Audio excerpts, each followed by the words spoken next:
Let's go.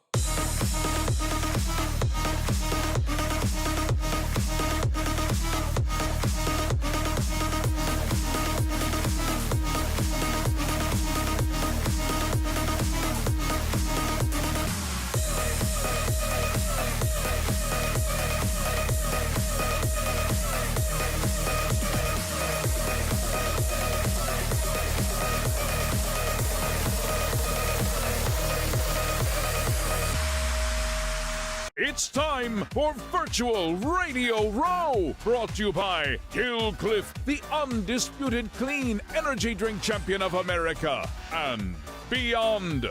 Go to gilcliff.com. And Immune Fresh boosts immunity, freshens breath. Go to immunefresh.com.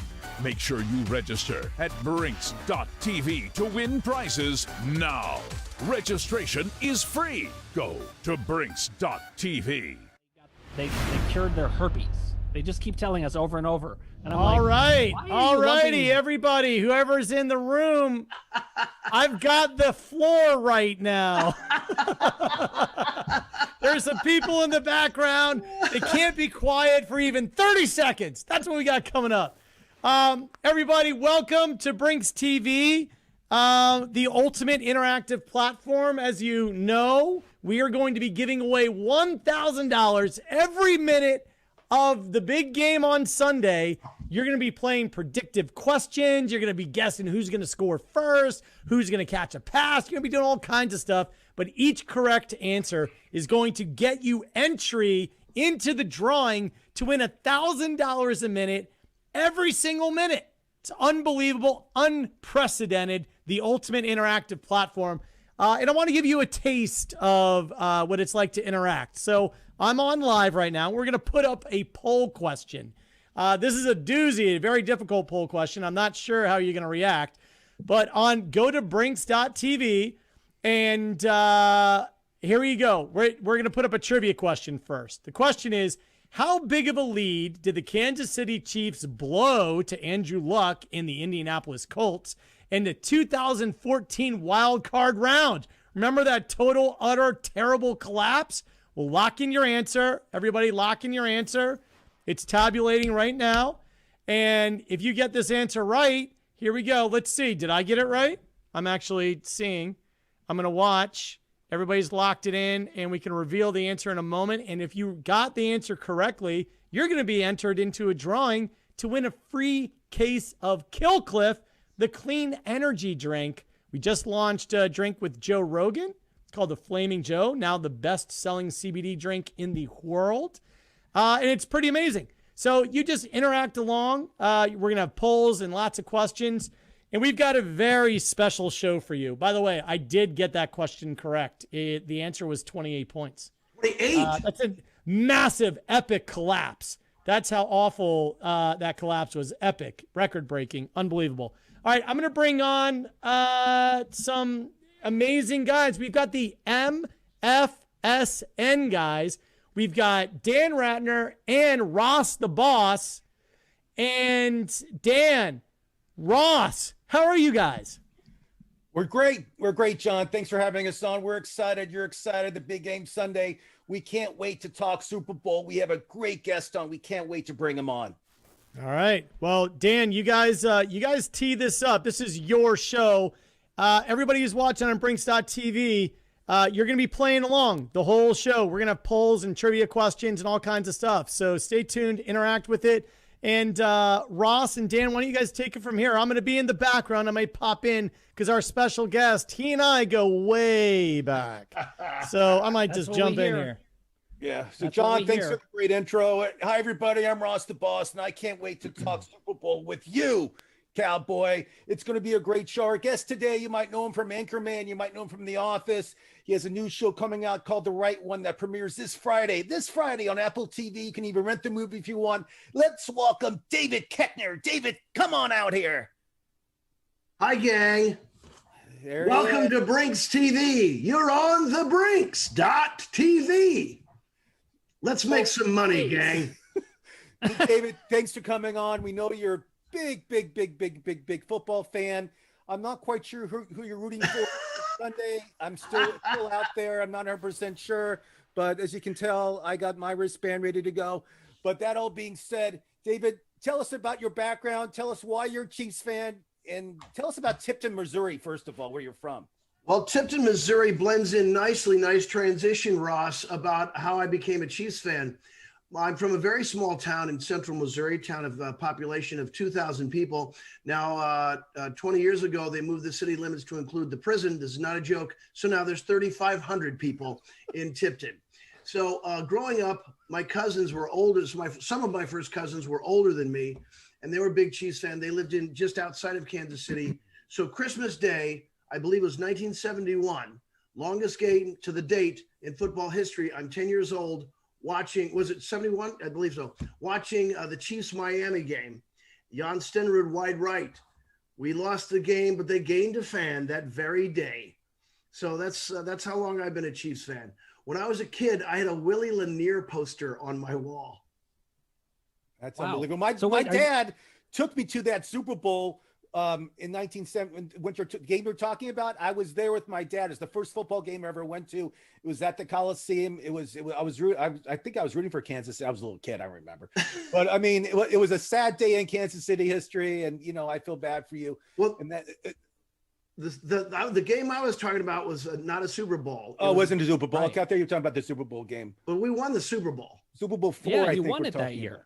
Okay, you won it. Okay, got it. No, listen, I was going to ask David about this because being a Browns fan, we have no Super Bowl victories. We have all those NFL championships, but you had Super Bowl 4 before you had Super Bowl 54.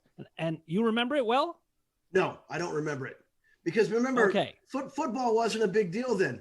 And if it was broadcast, I mean, we only had 3 channels in Tipton. So I'm not even sure they aired it there.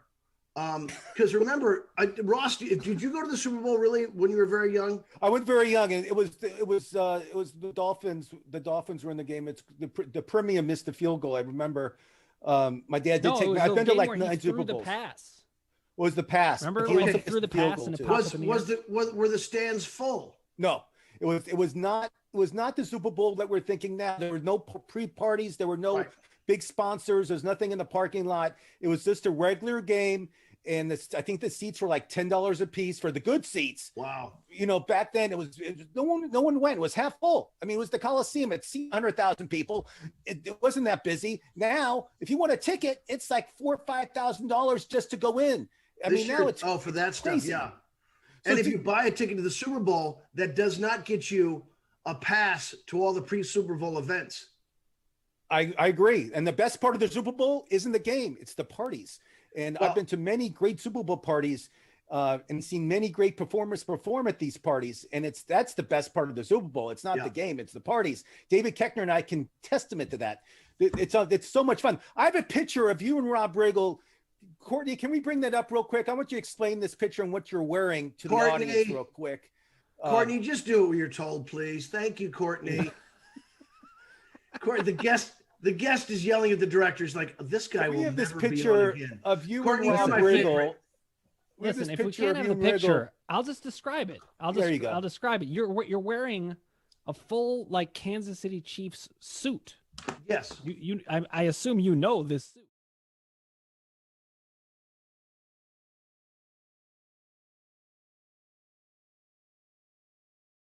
Children's Mercy Hospital. The Chiefs were kind enough to donate 50 tickets and the parking lot and all the food for the tailgate. They put up a huge tent in the parking lot, gave us 50 tickets to sell to charity. And Rob and I hosted a pre-game tailgate. That might have been from the last couple of years. Now, those jackets that we have, Rob and I were doing an episode of Wriggle's Picks, and the NFL gave Rob and I those jackets. Do you still have yours? I still have mine. I wish I would have known. I would have worn it. I have a very ostentatious Chiefs Super Bowl jacket, if you'd like to see that. Oh, yeah, let's see it. So what are you doing? Well, hold on. He's going to get this go jacket. Get it. Ross. Go get you it. Gonna interrupt? Yeah, go get it. In the meantime, I want to tell everybody, that suit that he was wearing, I wore at my bar mitzvah. It was a weird event. But Here's the weird back. because all right, here he is with the boys. jacket. That's the back. Oh, look at that. Nice. So, David, so on Sunday, are you going to wear that jacket on Sunday? Tell me your total plan on Sunday. Yes. I want to I'm hear about wearing your the jacket food. on I want Sunday. to hear what you're eating. I want to hear what you're wearing. I want to hear what you're doing. They did take a poll, and this is a serious. I'm not making this up. They took a poll with 100 people, and they asked them what they're going to wear for the Super Bowl, because most of it people will be by themselves at their house. 6% said they'll be naked watching the Super Bowl. Can we count on you being naked for the Super Bowl? Yes or no? No, you cannot. Okay, so you're not going to be naked for me. Look, that plan didn't work, obviously. I'm so- only naked. Why would you watch the game naked? I don't know. That's what Americans do, David. They're sitting at home by themselves. There's no parties. There's nobody getting together watching the game. What do you want them to do, David? What do you want them to do? Put on some Chiefs gear. That's what I want them to do. So we could plan on you wearing some Chiefs gear, right? Yes. Who knows? I might change several times throughout the game. I didn't even think Listen, about I'll tell you I one didn't even thing. consider it. I knew I was going to be wearing probably my Willie Lanier jersey. Okay. But now I might change several times. I Yeah, like that. well, I'll tell you what, I've if been I to Kansas ever go- City. I've been to Very Kansas interrupted. City. I've been to the gas station. Great barbecue. It's unbelievable barbecue in Kansas City. Unbelievable. The best. So that being said, what can we plan on David Kechter eating on Sunday watching this Kansas City Chiefs? Well, Play. it'll just be me and my kids. So Sorry, but what are you right now, eating? The tentative menu is simple and it's very fan festive. It's chili dogs. Oh, I like that. Homemade chili or That's out of the good can? stuff. I have not decided yet. I mean, to make chili is to make good chili is quite an event. So I'm guessing maybe my local grocer will have a special chili on sale. Or you know what? There's a market down the street that does great meats. I'm going to see if they have chili. I will tell you one thing. This show, can If I you're just say real quick, Danny? This show has Yeah. caused me to have a philosophical, introspective musings and moments. And also, it's challenged me to really give more thought to my Super Bowl than I heretofore That's what had. Ross the Boss is for. That's why I'm here to help you think what's going to happen on Sunday, so you're ready, you're planned, so you don't forget anything on Sunday, because it's important what you're eating, what you're wearing when you're watching your Kansas City Chiefs. Talking about football, what do the Chiefs have to do on Sunday to win the game? Tell me what they have to do to beat the 43-year-old Tom Brady on Sunday to win the game. What has to happen? I guess we should do the same thing we did when we beat them earlier this year. Play both sides of the Oh. ball. Be aggressive. Be surprising the way Andy Reid always is. You know, he's cooked up some schemes and some looks that no one has seen yet. We are superior on offense. We all know that. We've got so many weapons. We're so deep on offense. Even at the offensive line, we're deep. So there we're strong. Now, I know people like to believe that we're not rated high enough on defense, but guess what? We lost one game. So I guess our defense is going to be just fine. I think their one defense of will the- pick it up during big games. Your defense picks it up. I mean, during the regular season, I feel you guys kind of play, like average. But when it's playoff time, the Chiefs defense, watch out. They're a top here's the 5 other thing. defense. Yes, You Dan. guys are also part of your defense is your offense, because that offense is so good. It puts on so much pressure on the other team to score every single time. And then you see those plays where they do the shovel pass to Kelsey. How do you stop that? You turn don't. him into a running back. I mean, Yeah. The And only way the Buccaneers can come close to winning is doing this: putting his safety on Kelsey, guarding him, a safety on the whole game, and also double teaming Hill. You got to double team him, and then rush the rest of the guys against Mahomes, and hope to God the other guys drop the ball. That's the only way they can win, and that's only philosophy I have for the Chiefs to lose if something doesn't work out like that. But I have them. We'll talk about it a little later. But I have the Chiefs winning the game. But I feel the only way Tampa Bay can win is if they pressure Mahomes. Any other way they can't lose. But Okay. Wait. Question. How do you pressure Yeah. Mahomes? nine I mean, people this rushing, isn't- 9 people wait. rushing at a time. But then No. someone's open. And who's got the quickest release in football? Dr. Dan Ratner. see, that's the thing. Other than me, that's the thing. If you pressure Mahomes, he'll make you pay anyway. Yes. It must be so much fun to watch Mahomes as a Chiefs fan. Meanwhile, you were a long-suffering Chiefs fan because they didn't win the Super Bowl for 50 years. 5-0. What was it like when they won last year? It was stupendous. It was amazing. I mean, you're hoping. How about those playoff games? We kept coming back. The one against Houston, we were down 2 touchdowns in the first half. You know, that's the amazing thing about this team. When we were down, look, even when Hardman fumbled into the end zone last week or 2 weeks ago. 2 weeks ago. 2 weeks ago. Even then, I wasn't panicked. Most wasn't teams either. like, oh my God, it's over. Nope. No, What happened? You just know pick it they up can and come back. we just murder the guys. David, what do you think It's about unbelievable. Tom Brady, 43 years old? He wants to play till he's 45. Do you think, let me just ask you something and tell me what you would do. You're David Keckner. If they win on Sunday, let's say, okay, would you just retire and just say, thank you, career over, I won the Super Bowl, I beat the best quarterback playing right now, there's no reason for me to play anymore? Or would you just keep on playing? Well, I disagree with your premise wholly. If he I'm wins, saying fantasy world. It's a fantasy saying if they win. Throw it out there. He's 43 years old. He's a 43-year-old man playing against guys half his age. look, No. I think I was shocked. I thought they're going to be a 500 ball club this year. So the fact that they're there is hats off to Brady. There's no question. And if he wins, I don't know why you'd keep playing, but it seems to me like he's clearly so competitive. He's got to play until the game says you're done. So God bless him. Keep playing. I hope he has a whole horrible season next year if that's what it takes to lose to go. But I don't know. That's that guy's deal, right? It's He's his only deal, had one- but being a guy over 40, I just feel myself, I'm rooting for the Chiefs, but I'd like how he's still competitive at 43. It's an unbelievable accomplishment. It's never really been seen in sports, especially football, which is a young man's game compared to baseball. I mean, even basketball, you got to be somewhat young, but you can, I mean, I guess if Kareem Abdul-Jabbar could play in his mid to late 30s, I guess it's possible. But that all being said, I just feel it's a big accomplishment, I think, for him to come to the Super Bowl, and all the stats we hear about, like 19% of the Super Bowls played. He has played in them, 19% of the Super Bowls. Wow. It's an unbelievable stat. Yeah, it's a crazy stat. I mean, how many Super Bowls do you think Mahomes is going to play in? Well, from where we sit right now, is at least as many as Brady has, because, he's been, he's taken a few dings, but God willing, he hasn't been injured much. We have clearly a great organization, great coach, and we were able to maintain, so much of the team that we had from last year. There's no reason moving forward we don't keep doing the same. They're always able to identify great players that are, sometimes other people's don't. Other people, I mean, you look Edwards-Helaire, look at Mahomes even didn't go as high as he should have. No. So we've got a great GM. So I don't know why they can't just keep continuing. Why they can't just continue where they are right now. So and when you think about the protections that are afforded the quarterbacks more and more every year, even more so than when Brady started. That's certainly an advantage for Mahomes. So I don't know why he can't keep doing it for 10 more years.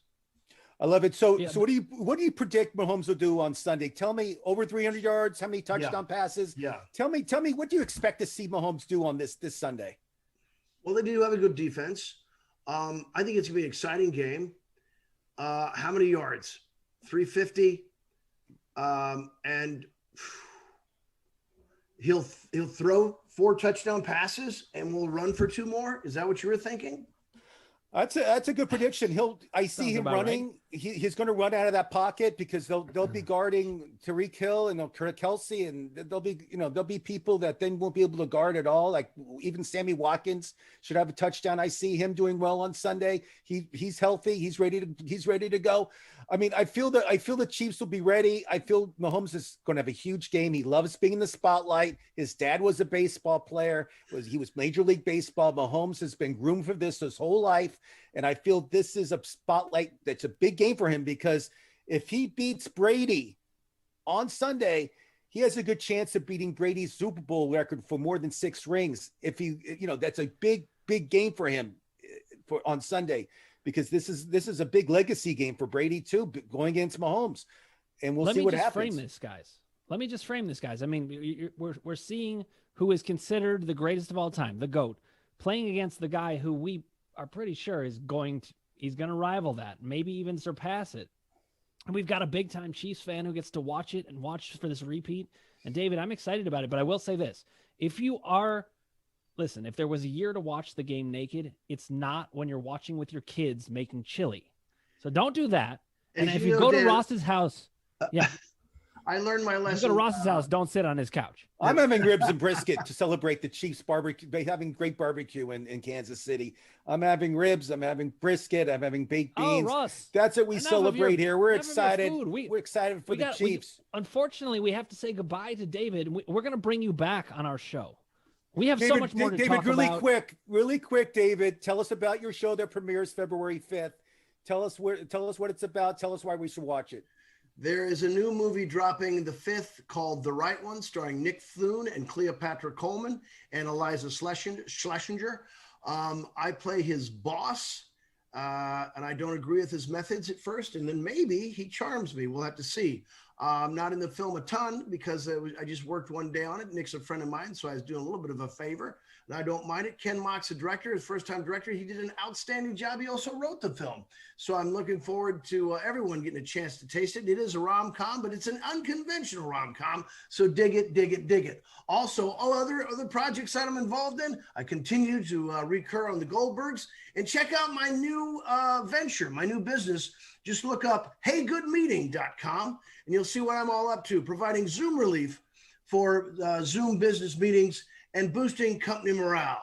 Check us out at Hey Good Meeting. Hey Good Meeting. Hey, don't you want a good meeting to go Chiefs? How about those Chiefs? That's David Keckner, Chiefs fan. I'm Ross the Boss. That's Dr. Dan Ratner, and it was great talking to David. We'll see you. We'll see you soon. A pleasure. Thank you so much, gang. Good luck on To the Brinks TV.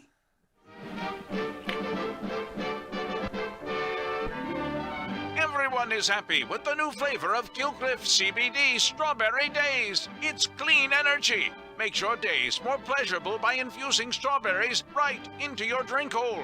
Look at Sally. Her drink hole is happy. Way to go, Sally. Get the world of tomorrow today at Gilcliff.com, the biggest no-brainer in the history of drinks.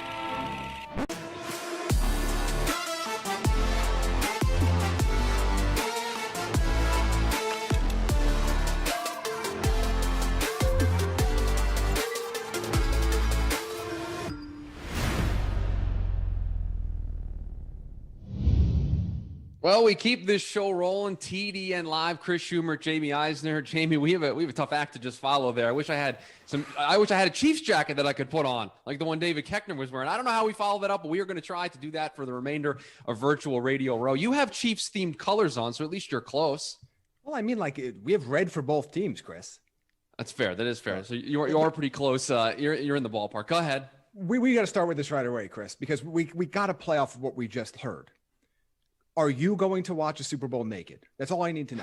And I just pray the answer is no. I got to be honest with you. It wasn't something I was considering. It wasn't a thought that even crossed my mind, but those guys brought it up. So I guess we will answer it here. No, it's going to be a no for me. I will not be watching the Super Bowl naked. All right. Lots of Super Bowl talk that we will get into here on the show. But Jamie, when we were getting ready to do this, we were thinking about what we were going to talk about, what we might discuss. And I feel as if this time of year, this week is designed for getting ready for the big game, getting ready for everything that's going to happen on Sunday. Yet this year in particular, it feels like we're talking so much more about stuff that doesn't involve the two teams that are still playing, not involving the two teams whose seasons hang in the balance on Sunday. It's talking about everything else, the Matt Stafford trade that happened a week ago. And now it feels like a yearly occurrence. We get a story out of first Oakland and now Vegas that the Raiders may want to move on from Derek Carr. It feels like you check your calendar. Oh, February 2nd, this is Raiders are going to attempt to trade Derek Carr Day in our calendars. It feels like we do this every year. It does. The Raiders misidentifying their own problems just continues year after year after year. Look, Derek Carr is not the issue in Las Vegas. He's, for my money, he's coming off the best year of his career. I mean, you can argue this year, you can argue 2015, but from an efficiency standpoint, considering the weapons that are around him now versus those who were around him back in 2015, this was probably his finest performance as a quarterback over a full season basis. He is not the problem. Their limited weapons on offense is a problem. Their big swings and misses in the first round of the draft is a problem. And Mike Mayock addressed that himself with his own critical comments about himself in those draft classes. Swing and misses with big money free agent contracts for linebackers in particular, those have been a problem. And really just an all-around putrid defense from pretty much top to bottom for the most part this year has been a problem. The problem is not Derek Carr. But that article that came out was very interesting. Like it just reeked of this is being sent down from the top. This is being, oh yeah, Derek Carr had such a really good year. He's gonna fetch us those 2 first rounders, and we're gonna go get ourselves a Deshaun Watson.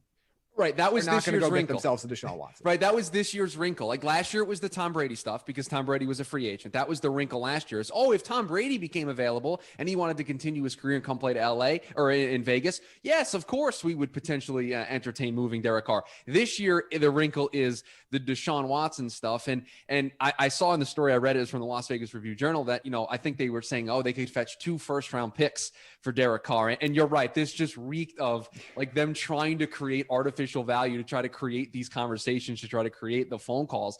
Because Jamie, one of the funny things that I've noticed throughout this process is Houston is kind of asked throughout this process if they're going to make this trade, a couple first round picks. They're going to want some defensive players. Now, I don't know if you watched the Raiders defense as closely as I did. Not a lot of good defensive talent that you would want to acquire from that team. So I don't know if they're a match even on that spectrum.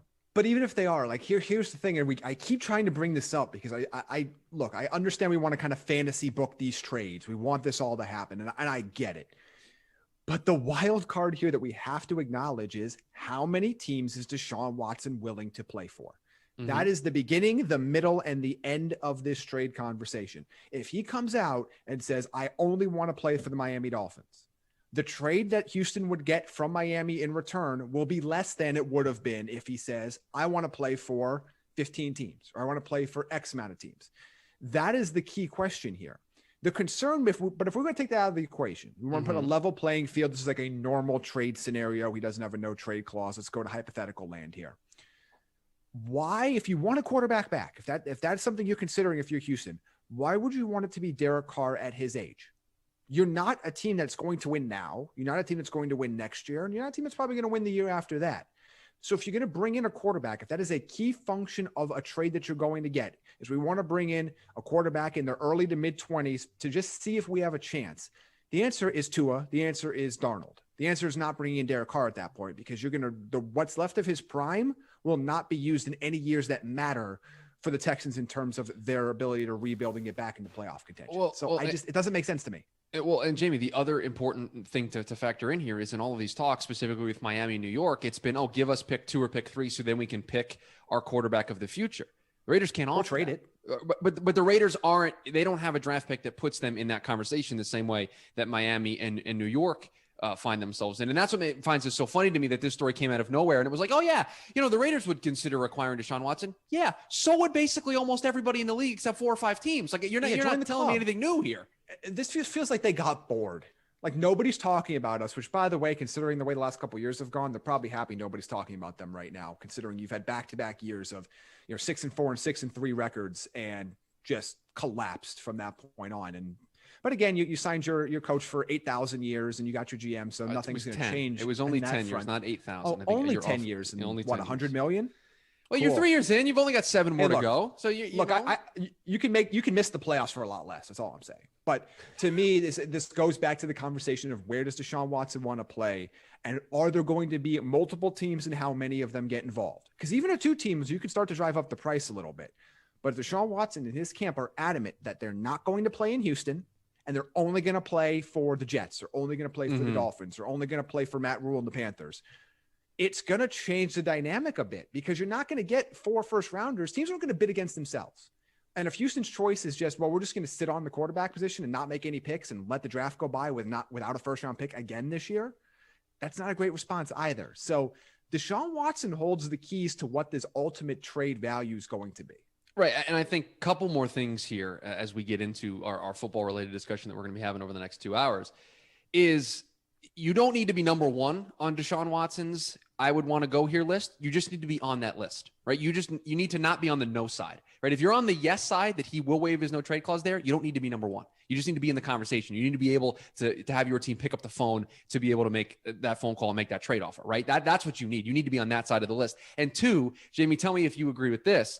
A lot of what we're seeing right now, right, with specifically this Raider story, I think comes right off the heels of what happened with Matt Stafford and the LA Rams, where everybody looks at, Stafford went for 2 firsts and another quarterback. And then I think teams like the Raiders who find themselves kind of in the middle ground, maybe towards the back half of the top tier of quarterbacks went, maybe if we throw our quarterback out there, if we put his name into the mix, we could get a better offer than that.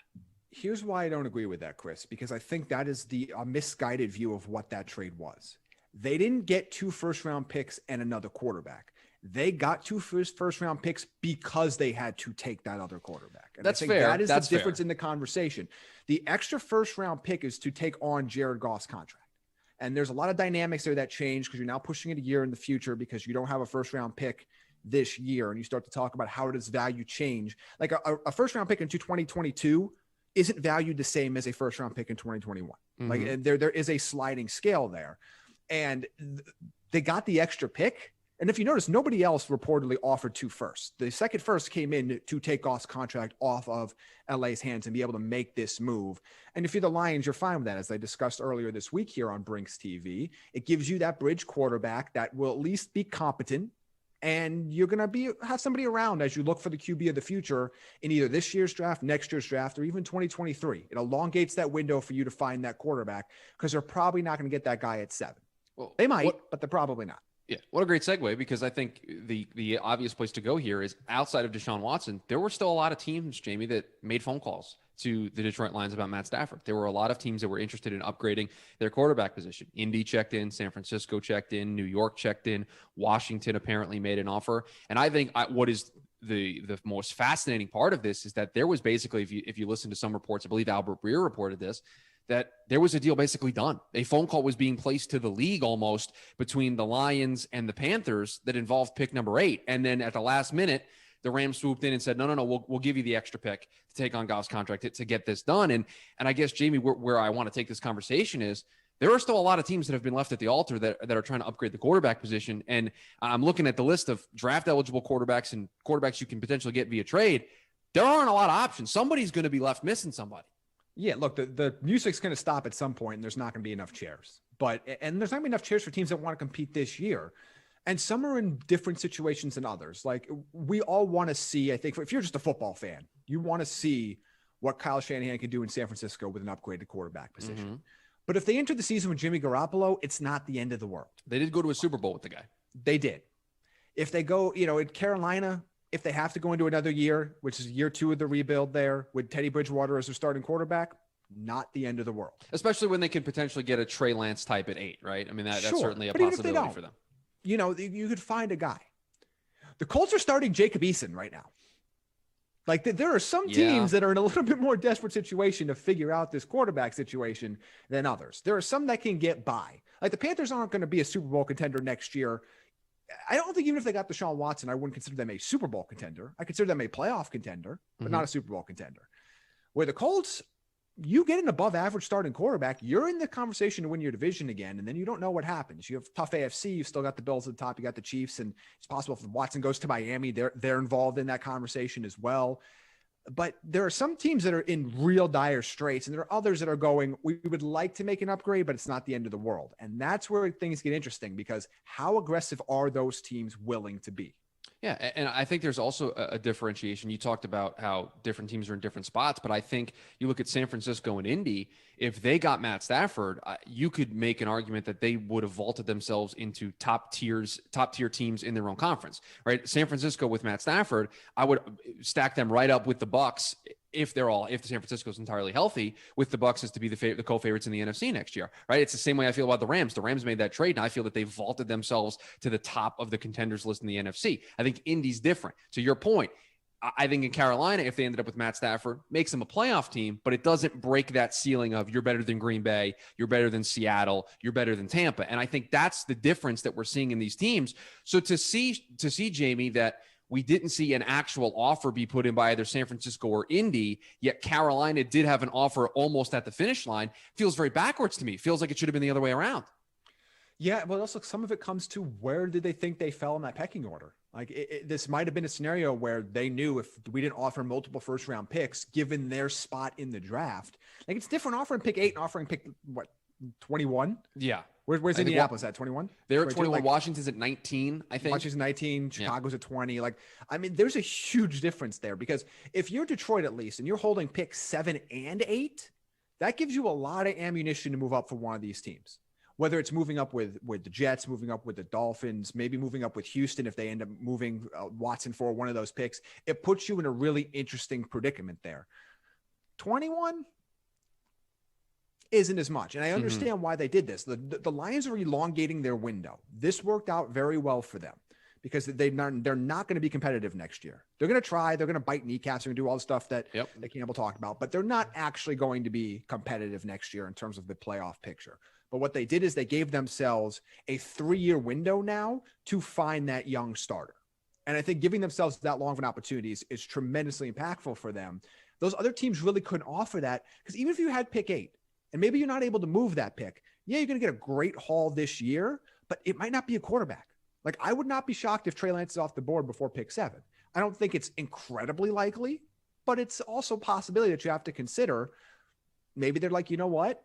If we're not going to get another quarterback anyway, if we're not going to guarantee ourselves one of those top 4 guys, or maybe they don't like Lance. Like we don't know where these guys rank on their boards. That's a factor that we don't have in place. 3 quarterbacks at the top and go, if we're not going to pick in the top 3, we don't want one of them this year in the first round. If they've made that decision, then pick 8 isn't as beneficial to them as getting these multiple first round picks. So I kind of get it. And Jamie, I mean, I don't think it's out of the realm of possibility to see quarterbacks go with each of the first 4 picks of the draft, right? Trevor Lawrence is more than likely going number 1. If the Jets move Sam Darnold, they're taking a quarterback at 2. A Deshaun Watson trade means Houston will take a quarterback at 3 unless they trade the pick, and Atlanta might want to get the heir apparent to Matt Ryan. So you're right. You almost have to get to like 5 at best. Like that's a best case scenario if the quarterback gets to 5. So it's going to be complete.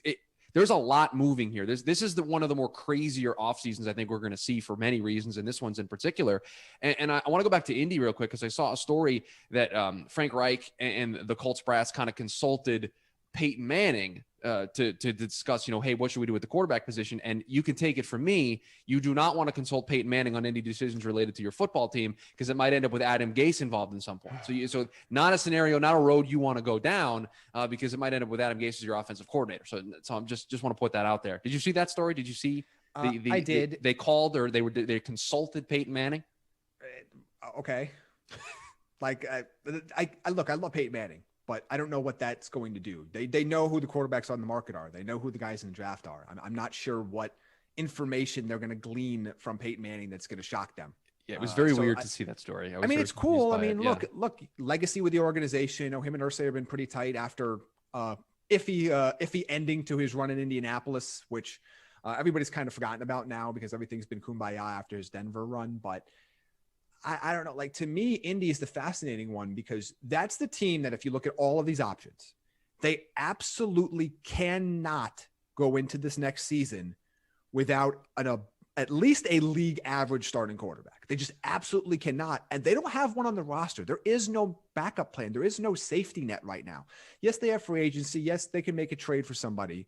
But until they actually do it, they don't have a starting quarterback on their roster right now. They don't really even have a number 2 quarterback on their roster right now. And it's potentially the biggest fish in the market, Deshaun Watson, they're not in play for because Houston's not trading him in the division. That's just never going to happen. Not going to happen in a million years. The only scenario is if Deshaun says Indy's the only place I'll go. Right? I mean, and even then I don't know if they do it. And I don't know if that's likely. No. I mean, again, I think if there's a team that is going to say there's only one, it's one of the ones we've heard about before. Now, it could be 4 or 5. Like this is where the baseball method comes in, where you work in these contracts a 10-team list or a 5-team list, so you can actually go out and everybody can kind of understand the situation. With a full no trade clause like this, he could decide tomorrow he doesn't want to go. He could tell you on Sunday that he wants to waive it, and then you could make the trade and go, I'm okay. Right. This is it's so up in the air. And for a team like Indy, who can't have their quarterback situation be up in the air because there is no Phillip Rivers, there is no Jacoby Brissett on the roster currently to help them get through next year. They need a quarterback. I still think they didn't get Stafford. They missed there. I still think the most likely option, and I know it's weird because the Eagles just hired a guy from Indy, but Carson Wentz still feels to me to be like the easiest solution here for Indy. And I know you're giving me that look. I understand, but that to me is what? I can get a bad quarterback a lot cheaper. Do you really want, are you willing to, if you're Indy, your window is instant. It's now. Okay, but do you really want to tie your window to hopefully, maybe, possibly rebuilding Carson Wentz? Okay, so what is the better alternative? Anything else? Really? So Andy Dalton, Yes. Ryan Fitzpatrick Yes. is a better alternative to. See, I don't know if I agree with that. Now, those are not the ideal scenarios, but you're not going to pay from the salary, from a cap, from all the other stuff. You don't have to pay any of that from a trade value, nothing. Now, Sam Darnold, you can convince me is a better scenario than Carson Wentz. Yes, he is. That you can convince Carson me. Wentz. But no, Carson Wentz, if just because Frank Reich's there doesn't mean, everything that we saw from Carson Wentz is going to go away. Like, I think you're crazy to think that. I'm not saying he can't get there eventually. I'm just saying on a team that's trying to win right now, that's way too big of a gamble to see if you can kind of figure it out with him. If you're a team that's kind of up and coming, if you're a team that's, not really trying to compete next year, but you can kind of see it, maybe you take a chance like that. Can we fix him? But even then, the financial implications, what you might have to get to trade to get him, I think the whole reason why Sirianni's there is to fix Carson Wentz. I agree, I don't think but they're that gung-ho to move him. But Adam Schefter came out, I think it was like today or yesterday, and was like, I expect him to be traded. Like, if you had asked me right now, my gut says he gets traded. And like, Schefter doesn't just say things out loud like that. Although he's starting to just kind of say things out loud this offseason. Okay, can we go down this road? This wasn't planned, but you bring up a really good point. There was at first the first time I noticed this was the Cam Newton contract thing. That was when I really noticed. I'm like, this is getting very weird. And for those who maybe who don't know, Schefter came out at like a couple weeks ago during the postseason and was like, yeah, Cam Newton, potentially could get a 2-year contract worth like, I don't know, $40-50 million. And I was like, excuse me, he's going to get $20 million a year. Cam Newton, the same Cam Newton that I watched in New England not play particularly well all season. So yeah, it's getting very weird. Now I'll say this, Jamie, I got a scenario for you that I thought about. Jimmy Garoppolo to Indy, Sam Darnold to San Francisco. We do like a triangle. Everybody swaps QBs, and then the Jets just have number 2 and they take Zach Wilson. It's fine.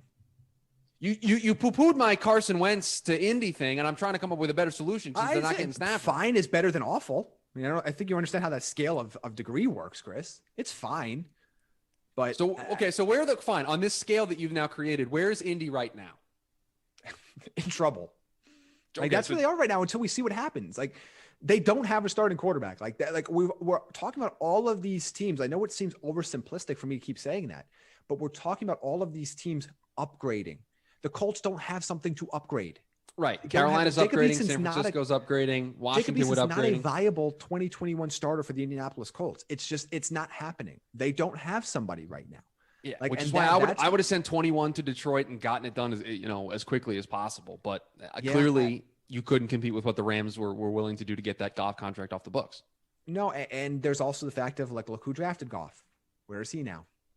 Right, he's in the Detroit so he's Brad Holmes. Yeah, no, I understand. I mean, there becomes that conversation of what we think is fair or what we would value a player isn't necessarily what a given front office will value for a player. So that's a factor too. Like, they might think they can fix Jared Goff, and they got an extra first-round pick in the process, and they extend their window to find a young guy. I get it. I get why the Lions did that deal. It makes a ton of sense. I talked about that for 2 days here on Briggs TV, how much I love that deal. But Indy's got to figure this out. And I don't know what the perfect answer is. The perfect answer was Stafford. Like, that makes a ton of sense. You get a veteran quarterback that's ready to win now. Insert him on a team that's going to win now, but that's not an option for you anymore. So now you're dealing with all of these secondary pieces. And ideally, it's none of these free agents. So you start to go figure out, but is Jameis Winston, who's the rookie? Like, I know you're going to hear, I don't hate that. It's just going to be erratic. You just know what Jameis Winston is. Like, it's going to be an erratic option. It's way better than Eason. I mean, it's not even in the same ballpark, but you're going to have to deal with the ups and downs of that. I don't think they take a rookie to play this year. Like, I don't think you're drafting Mac Jones and playing him this year. Like, I don't think that's the smart move for Indy. It doesn't get them any closer to their goal in 2021. It doesn't feel to be a good use of the current talent on that roster, right? Like, that is close to potentially breaking through and making the Super Bowl. Yeah, they do. And Jamie, that's what makes this so fascinating to me. And we're going to talk a little bit in hour 2 here about the free agency side of this and the craziness that could bring. But like, just from a trade perspective, there are 10 to 12 teams, I think, at the minimum that could see different quarterbacks next year. And we can play all of these permutations out. We can play all of these fantasy scenarios out and try to put guys in different spots. Ultimately, I think the Deshaun Watson domino is the one that kind of sets all of this off. And that I don't think gets done until we're close to draft season. Like there's no rush for that to get done. There was a rush for Stafford because of his contract and the bonus kicking in when the league year started. But for Watson, they have up until night one of the draft, the end of April. Yeah, is Indy going to sit around for another 2 months and not have a quarterback? Like that doesn't seem like a very smart strategy by them. No, but you throw out your plans if Deshaun Watson's available to you. And I think, again, I imagine that these NFL front offices know a lot more than we do about where Deshaun Watson wants to go, what it would take, what Houston's looking for. Like I imagine they're a lot more in tune with that information that we just don't have right now. That might be leaked out over these next couple of weeks or months. But to me, this is where if you're Indy, and I understand Houston, you don't want to trade in your division, but you also got to do what's best for your team. If Indy says, name your price, and name your price is going to include whatever combination of picks, it's going to probably include DeForest Buckner. I mean, There's a name your price element to this conversation. You got to listen if you're Houston. But I also think if you're Houston, you got to try to see if you can ride this out. I know that's not the popular thing. I know that's what nobody wants to happen. That's not fun, Jamie. That's not a team. But you got to try to ride this out because Deshaun Watson's pissed off in February. Will he be this pissed off in March? Will he be this pissed off in August? Like, you have to consider this if you're Houston. You can't drag this out to August. I'm not saying you drag this out because obviously you'd want to know an answer, but if you see the anger level starting to wane as you get closer and closer to the draft, which there's no guarantee that they will, but there's no guarantee that they won't either. You got to wait if you're Houston. But if somebody knocks your socks off, you make the deal. Like that's the thing here is I know we're all in a hurry and we all want it to happen. And I get it. I do too. We don't see a trade of this caliber with a quarterback of that caliber and that age in the NFL. It just doesn't happen. That's reserved for baseball. It's reserved for basketball. Like we just do not see this happening. So it's incredibly exciting as a football fan. But I do think the Houston Texans are going to play hardball here and they're going to wait and they're going to see because I still think their preferred option is to keep Deshaun Watson, even over all of the haul they could possibly get back. Well, and in their mind, right, that's the right thing to do. That's the place you start with this conversation. You start with, hey, can we do anything in our power to keep Deshaun here? Can we have, and I've seen a bunch of people already mention this, now that David Culley's officially the head coach, those two, just tell Deshaun, listen, if you still want out after meeting with David Culley, fine, we'll make it work, but please just go meet with David, sit down with him, talk to him, see what his vision is. And if you still want out after that meeting, then fine. I think that's the place to start. And that's why I think this isn't the Stafford situation where a deal gets done in a matter of days, right? They tweeted what? Like 5 days before the trade got done. Oh, we've agreed to facilitate this move for Stafford to move on. And everybody thought there's no way they get anything out of it. 5 days later or a week later, they have this blockbuster deal with LA, right? This is not that situation. This is going to take longer. There's going to be less teams involved. It's going to be a situation where there's going to be this name your price element for the teams that are on that yes list. And Houston is going to try to do everything in their power to keep Deshaun first before they start answering the phone. There's also one factor here that you have to account for. How much and how heavy are they going to be in this hardball conversation with Deshaun Watson? Because there's the element at the very end. There is the nuclear option for them, which is we're not trading you. We don't care. Sit out. I don't think that's the most likely thing to happen. I don't think that's the best thing to happen for Deshaun Watson or the Houston Texans, but it's something that could happen. And we've seen it in professional sports plenty with superstars and owners or superstars and GMs of, okay, we're going to play a game of chicken here. We're going to see who blinks first. We're not trading you. So either show up to camp or we're going to fine you. I think that's a terrible situation and doesn't put you in a good spot to actually make this better, but it is something that could happen. Especially if they don't get anything that they like, or if Deshaun Watson doesn't give them a lot of options to trade people to or get traded to before the draft. And I'm not saying Deshaun Watson's obligated to do anything. Like he negotiated this contract. The Texans agreed to it. This gives him this power. And by the way, players should have more power in a lot of these cases, and we're making up for lost time. But the factor is Houston can still say, well, you're not giving us enough teams, enough options. We don't like those potential returns. We're not trading you right now. And I think you don't have to go far, right, Jamie? You mentioned a disgruntled player holding out, not showing up to camp and it being an issue. You don't have to go far in that city to see it have already happened, just like a couple months prior with James Harden, right? He played hardball at the beginning, wanting to get traded. He ultimately showed up and started playing for them until they were able to facilitate that trade to Brooklyn. But that happened, right? So Houston just went through this. And so and I think you talk about Houston having the nuclear option of saying, hey, we sit out, we dare you, right? In this game of chicken. The nuclear option on the other side for Deshaun is Deshaun just goes, he leaks out to the media through his team or through his people. We only want to go here. We only want to go to Miami. Right. And that's so what I'm there's a waiting nuclear for. option on both sides. And if both sides try to play this game, it could get ugly quickly. Yeah. And by the way, that is what I think is going to happen. I do think at some point, if this drags on too long, the obvious response would be if Deshaun Watson's camp doesn't feel like they're being properly respected or listened to or heard, or Houston's turning down deals that Deshaun Watson places Watson would like to go, you absolutely we're going to find out who he wants to go to. Like there's no doubt in my mind. So there's a lot that can happen here. Both sides have a poison pill, for lack of a better phrase. Yes. Like Deshaun Watson could say, I'm only going to go to this team. Houston could say, nope, you're going to sit on your couch. And it's terrible for everybody involved if we get to that point, but it can happen. It's definitely within the realm of possibility. Okay. I'm going to ask you two questions that are kind of related, and I want you on the record on this. So then I can then prove that you're wrong later at a later date. Yeah. No. Courtney, scrub the video. So I can prove that you're wrong at a later date. So I need to keep this. So Courtney, please don't listen to Jamie. I need this saved forever here. The next team to trade or sign a quarterback is blank, and they acquire blank. Two fill in the blanks there for you. Wow. The next team to trade or sign. I'm going to give you both. I'll give you the free agency option as well. I'll bail you out a little bit.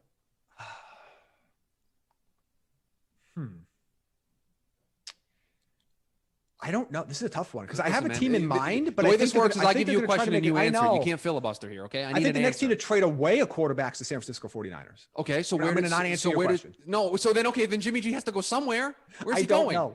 I don't know, Chris. I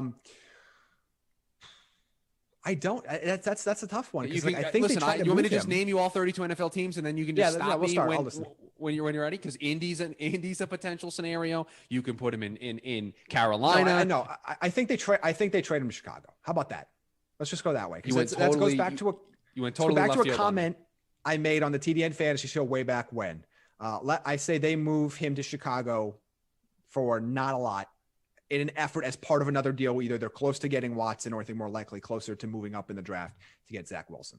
I got to be honest with you. You naming Chicago, I didn't even think about them in this conversation. Not that they don't need quarterback help. They do, but there's just so many other places that my brain goes to immediately. Chicago's not one of them on the list. That just shows that just shows how crazy that we are in, and Paige is behind the scenes. Paige isn't on the show tonight, but she's here trolling us behind the scenes, and she says that she hates you, Jamie, for your Bears related comments. So if you'd like to respond, the floor can be yours. But this just shows that we've never had an offseason like this. This is an NBA level offseason for the NFL. We don't normally have this, and now we're going through it. And I'm confused. I'm just along for the ride. It's a roller coaster. So before you get to me that second question that you asked, you should read what Paige has sent us, Chris, because she's asked you very nicely to read what she said. Well, she said she hates you, Jamie. That was the comment. The comment was, "I hate you, Jamie." I think if you're the Bears, you're bringing in you can't walk into next year with Nick Foles as your starter. I'm sorry. No, he has to be on the roster. No, Chris, no.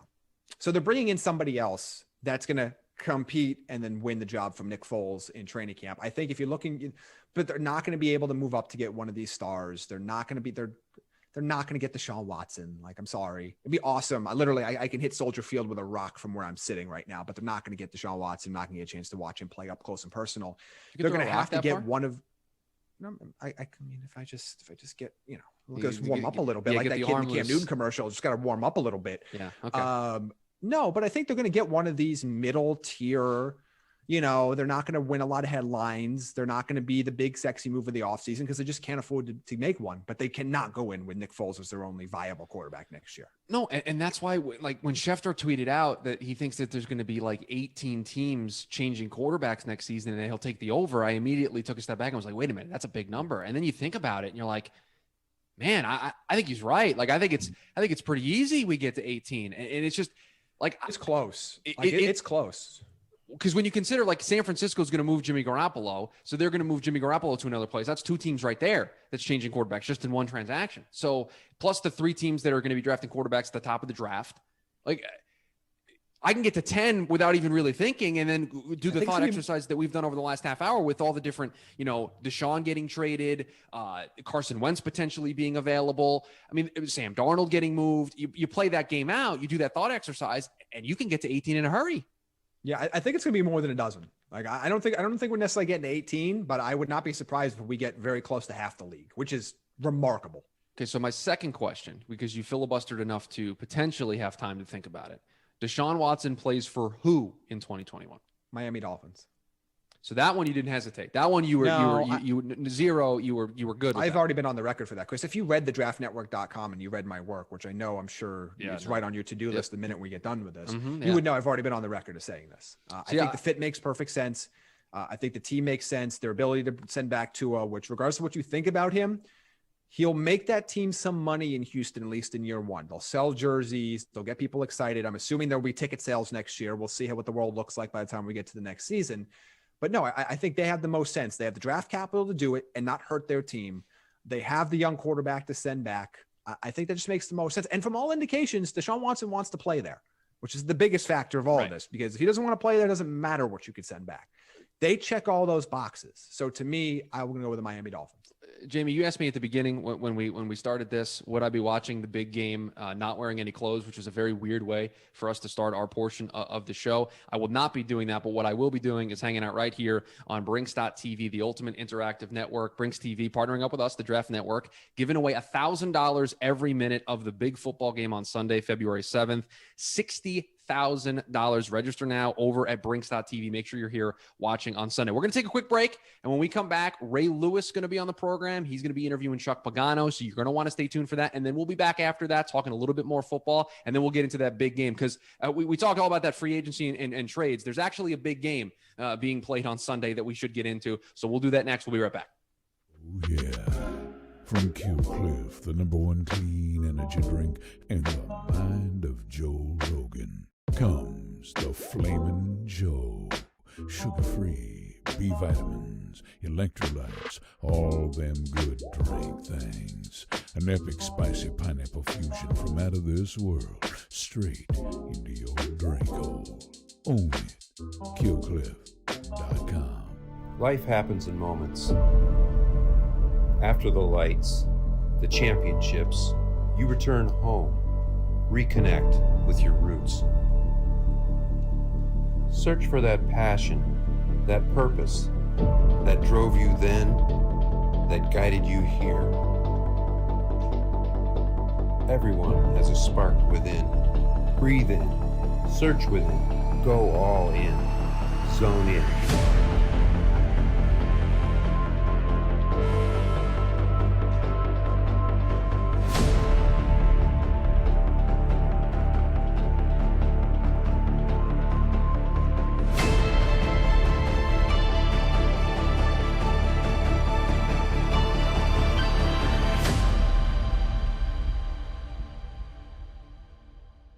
When your mask comes off, your breath comes out.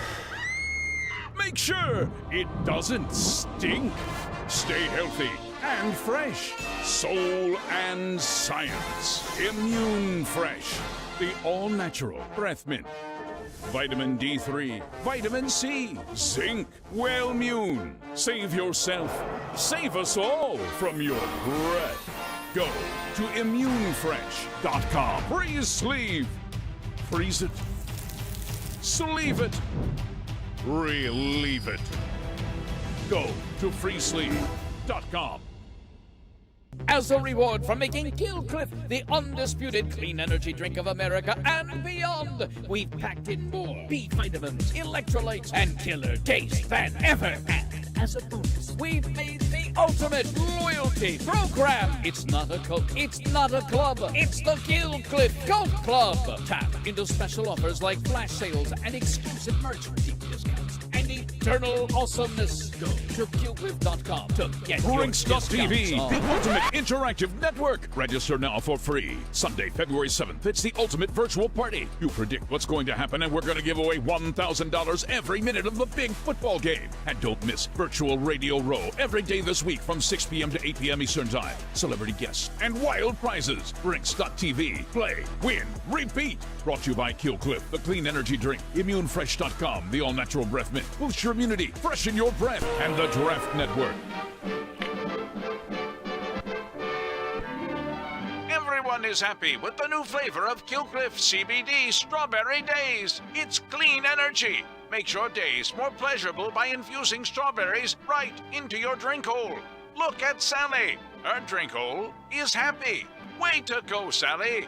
Get the world of tomorrow today at killcliff.com. The biggest no-brainer in the history of drinks.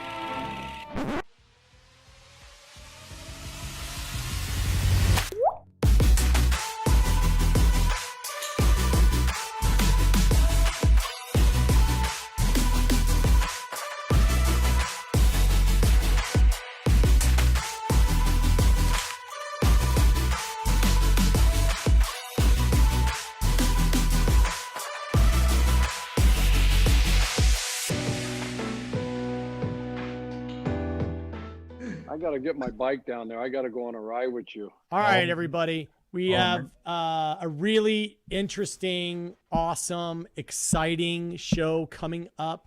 We've got the Ray Lewis Show. Ray Lewis, who, dear friend, as you guys know, we have our charity, rayofhopefoundation.org. He does a lot of amazing work.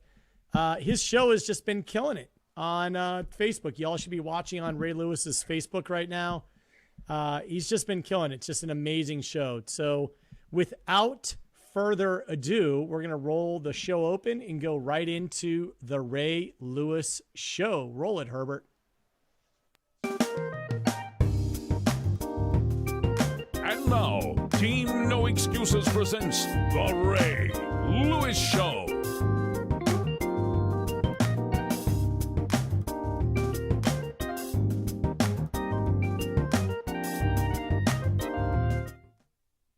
My goodness, we are back in the building. First and foremost, welcome. If this is your first time, I always say this, buckle up, because there's always some gems drop. If you're coming back and you're always here, you know what to expect. But this next person I'm gonna bring on, really, I don't even want to check in and let you know what I've been going through, because I want to get to the person that I'm about to bring on, a man that's forever changed my life, changed the way I saw life, changed my perspective in life.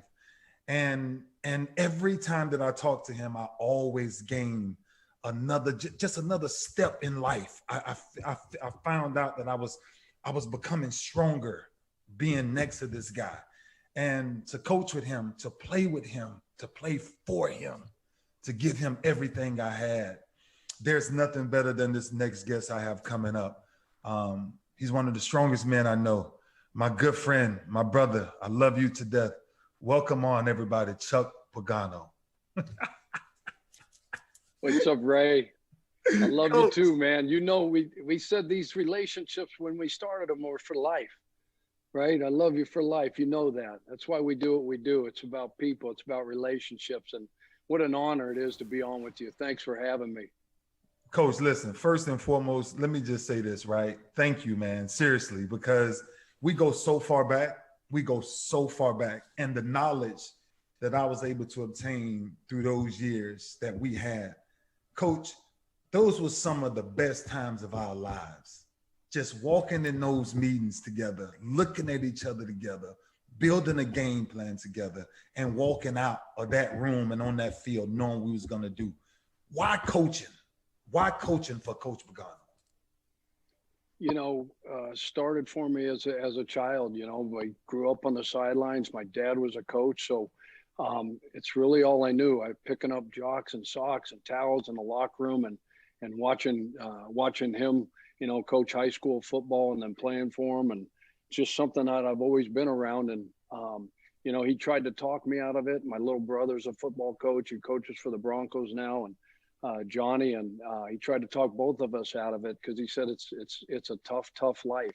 It's hard on families. There's a lot of sacrifices that your family's going to make, and you're going to move around. You're going to do this. You're going to do that, and but competition, the prep, what you just talked about, the preparation, the relationships, going to battle, if you will, game day, and then those 5 minutes, those moments in that locker room after unbelievable win.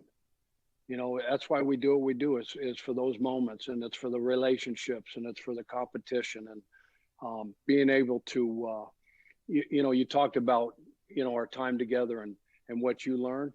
You know, it's what I learned from you. It's what I learned from all the players that I was so blessed to be around, and to be able to coach, and what you've taught me and what those other players taught me, how you saw the game.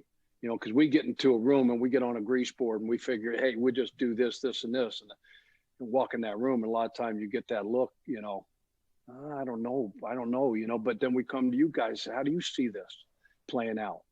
And then it was so simple. We spent 2.5, 3 hours on one front and coverage, and then we'd walk in the room and ask you guys, and you guys have it fixed in a matter of minutes. So it's the relationships, it's the competition, it's a chance to win. You know, never got to hoist that Lombardi and dance under that confetti, but I saw you do it, and I was with you in spirit.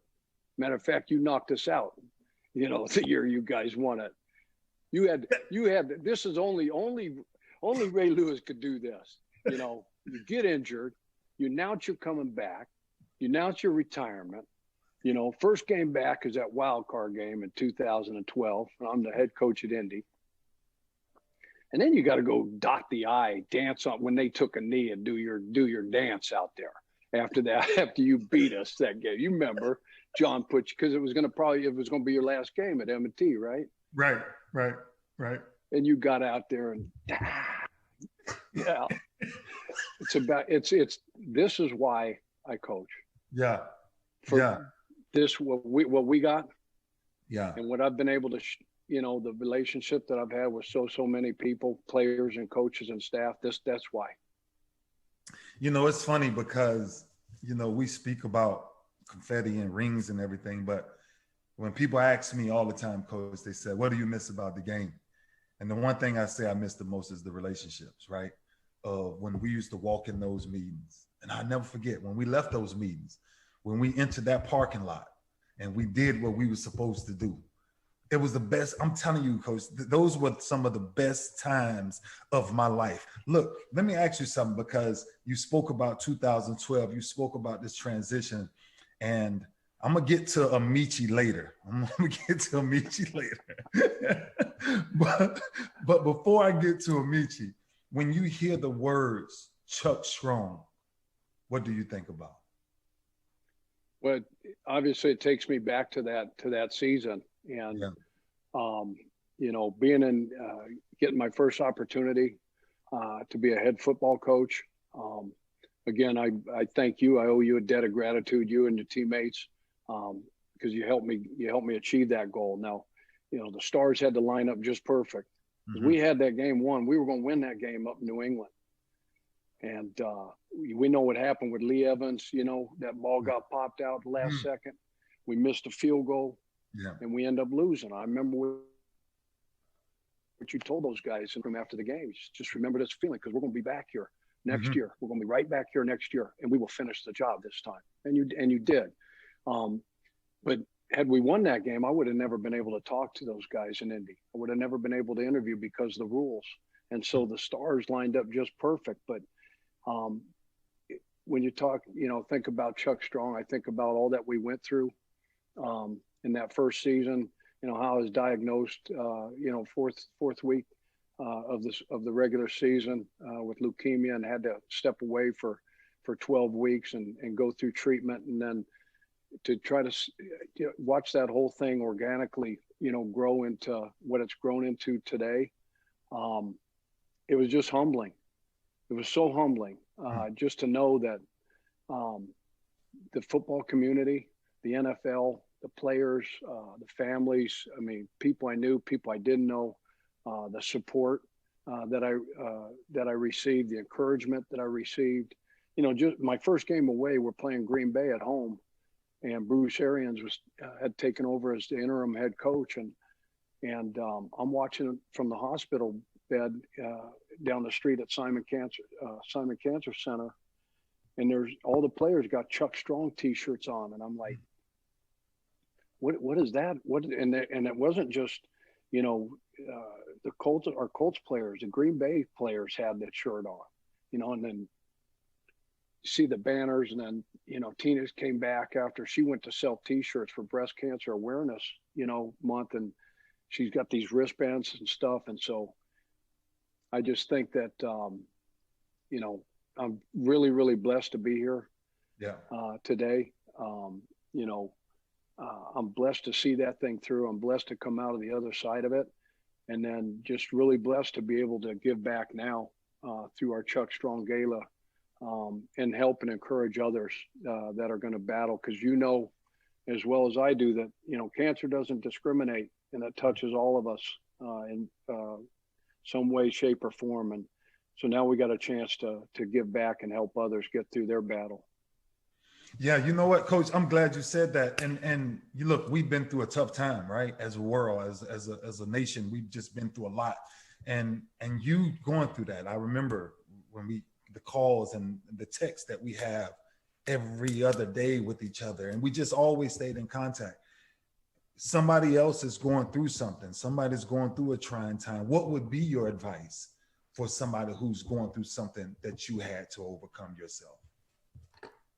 You have to believe. You know, we always said, you know, faith is believing in what you can't see, and the reward for believing is that you'll get to see it. And so I think when you first hear those words, you have cancer, it's like getting hit over the head with a 2x4, you know, because we never think it's going to be me. You hear about a loved one, you hear about a family member, a friend, this, that, and the other, but you never think it's going to be you. So right when you hear that, you know, you want to go there. You want to, you know, maybe start to have a little pity party for yourself, and, you know, why me? You know, first year head coach, my opportunity of a lifetime, and now this. And then I'll remember we lost to Jacksonville, 80-yard touchdown pass. We took the lead late in the game. Andrew took us down the field. This was third week of the regular season before I got sick and had to go get treatment. We took the lead against Jacksonville. There's 52 seconds left in the game. Touchback, and, you know, they're 80 yards away, and Blaine Gabbert hit Cecil Shorts on a skinny post. We were in cover 2, and he split us. And we ended up losing that game. And we went in the locker room, and I said a few words to the team, and Robert Mathis had called up the team. And I remember these words because they helped me, and they'll help anybody else. He goes, hey, look, you know, there's no pity parties in life, and there's no pity parties in football. You know, we'll come in tomorrow, we'll watch this film, we'll put it behind us, and we'll move on. And so that moment when I sat in that in front of that oncologist at Simon Cancer Center, and he told me what I had, and then I started to go there. Why me? I thought about what Robert said. Ain't no pity parties. So I just looked that doc in the face, and I said, all right, what's my chances? Give me the game plan, and we're gonna kick cancer's ass. Just tell me what I got to do. So it's a mindset. It's a mindset. Now you got to go through the chemo and all that other stuff. Yeah. And I had good friends, you know, like yourself, and people tell me, just encouraging you, you know, and prayer, and how powerful prayer is. And I just, you know, Kevin Elko, my good buddy, told me, he said, just when you wake up every morning, just keep asking God to heal you. And when you go to bed, do the same thing. And then about halfway through, you know, he told me, he said, start thanking God for healing you. And I said, I'm not done yet. And he goes, just trust me on this. You know, so it's a mindset. You have to believe. Yeah. You have to know you're going to go, you know, you're going to get through it. The good Lord gave you everything that you need to get through this battle. And you know, find the why. I mean, I had I always talked, about, Tina, my 3 daughters. I signed up for that for life. Mm-hmm. And she's sitting right next to me. And I said, I gotta win this battle. Yeah. I gotta be there for my wife and for my kids and my granddaughters, and my vision was, beat cancer, walk 2 more daughters down the aisle, dance at their weddings, and hoist that Lombardi. Now we beat cancer. I walked 1 daughter down the aisle. I got 1 to go. Dance like hell at her wedding. You know that. I can dance, Ray. And I had the sweetest pair of Ferragamos on.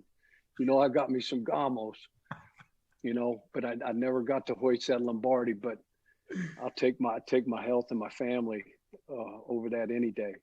Absolutely. Absolutely. Coach, listen, man, your transparency, I'm telling you, you inspire me every day. And we know this because me and you talk about this all the time. But you transition now, and now you're into something that I think a lot of people would want to know. Tell me about this cycling world that you're involved in now. The Peloton world, man. Wow. It's a game changer. Now, every time, it's crazy. People on this that are listening got to know that every time I think I've done something really good, and I send you like my ride and how far I went, and calories I burned, and how long, and then you shoot me back a video, you had just got a flat tire. I don't know if you remember the last one you sent me. You just got a flat tire, and you had your device out, and you put it up to the screen, and I looked at the deal, 3.5 hours, 65 mile, something crazy, right? And you said, I'm just getting ready to cut. I'm just getting warmed up. I said, holy cow. But I got on that Peloton. My wife bought me one 3 years ago, and I love that thing. And then I went and got me a couple bikes, and I love riding outdoors. I love the peace. I love, like, when we go back to Idaho in the summer and go to Boise, and I get on that trail on the green belt and ride by that river, and you get those headphones in, 2 hours goes like that, right? Like that. But it's just you and the road. Yeah. You against the road and yourself. Yeah. And so much time to clean this thing out. Yeah. Right. And go through all the things that you're going, Yeah. It's amazing, but I love it. It's keeping me young, man. It's keeping me young. 60's the new 40. 60's the new 40? Coach. Yeah. Coach, listen to me. I love you, but 60 is 60. 60 ain't no new 40. Ain't no new. Oh, you got to go. Okay. You'll see. You'll see. Are you in Florida right now? Yes, I'm in Florida. Okay. Yeah. All right. Yeah. So anytime you want to pack up the bike. I'm going to put the bike on the back of the car. I'm going to load that baby up, and you'll see 60's the new 40. I'm going to try to ride you right into the damn dirt, right into the ground. Tell me. You got your people following you. They take care of me. I know they want Ray to get run off the road. Nobody going to run Chuck Strong off the road. They can't get us. Not together. I can't wait to do it. Not together. We will have a blast doing it. Yeah. Tell me about these Chicago Bears and Khalil Mack. That's a special player you got over there. Yeah, no, he's a phenomenal. He's a great player, but he's a better person. All the great teammates that you had and that you played with in Baltimore. Yeah. Selfless guys. Yeah. That no ego, didn't care about who got the credit. Came in with the beginner's mentality, like you came in every year. Mm-hmm. You heard under 63 Sky how many times on the input, huh? I mean, 17 years, but he's the same way. He'd come in the same way, and he pretended like he never heard that call before. Yeah, yeah. And that's what separated you, and made you a gold jacket, Hall of Famer, and that's how Khalil is. But he's a great person, man. He's a great teammate. He's very, very selfless. He doesn't care about, who gets a credit. everybody's wondering, where's the sack production, this, that, and the other. They got to watch the tape and see this guy getting doubled and triple teamed every single snap. Yeah. And he don't care. He fights, and he will battle. He'll play the run. Yeah, he's a special dude, and that's a great organization. I was blessed to be a part of that for the last 2 years. And the Chicago. You think about the '85 Bear defense, 2000 Raven defense. I mean, those are two of the most prolific. And we weren't bad in 11. Now, no, we was not bad. No, 211. We were pretty good.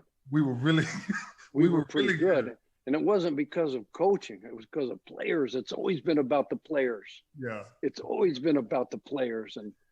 But that's a special organization, a special place where, George Stanley Hallis, that's where football started over 100 years ago, 101 years ago.